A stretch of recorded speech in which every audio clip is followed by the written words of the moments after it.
but such a piece of duplicity on his part, and towards me too. I never could have believed it of Jacob Extrand. I shall not fail to take him seriously to task. He may be sure of that. And then the immorality of such a connection. For money, how much did the girl receive? $300. Just think of it.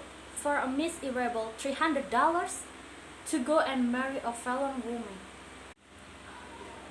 Then, what have you to say of me? I went and married a felon man. Why? Good heavens, what are you talking about? A felon man? Do you think Alvin was any pure? When I went with him to the altar, then Joanna was when Extran married her. Well, but there is world of difference between the two cases. Not so much difference, after all except the price. A miserable $300 and a whole fortune. How can you compare such absolutely dissimilar cases? You had taken counsel with your own heart and with your natural advisers. I thought you understood, but what you call my heart had strayed through at the time. Had I understood anything of the kind, I should not have been a daily guest in your husband's house. At any rate, the fact remains that with myself I took no counsel whatever. Well then, with your nearest relative, as your duty bade you, with your mother and your 2 aunts. Yes, that is true. Those 3 up the account for me. Oh, it's marvelous how clearly they made out that it won't be done right.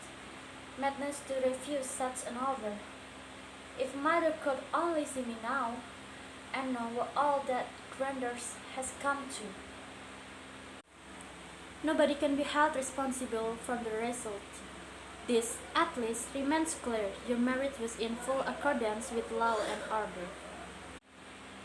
Oh, that perpetual law and order, I often think that is what does all the mischief in this world of ours. Miss Alving, that is a sinful way of talking. Well, I can't help it.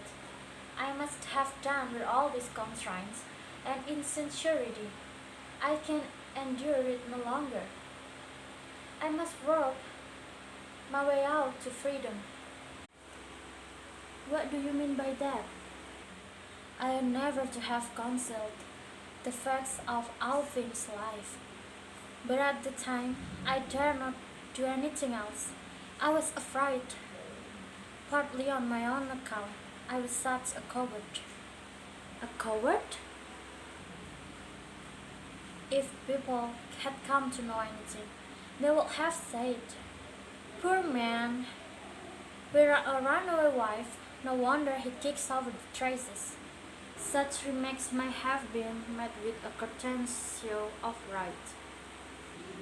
If I were what I ought to be, I should go to Oxford and say, "Listen, my boy, your father led a vicious life." Merciful heavens. And then I shall tell him all I have told you, every word of it. You shock me unspeakably, Miss Alving. Yes, I know that. I know that very well. I myself am shocked at the idea. I am such a coward.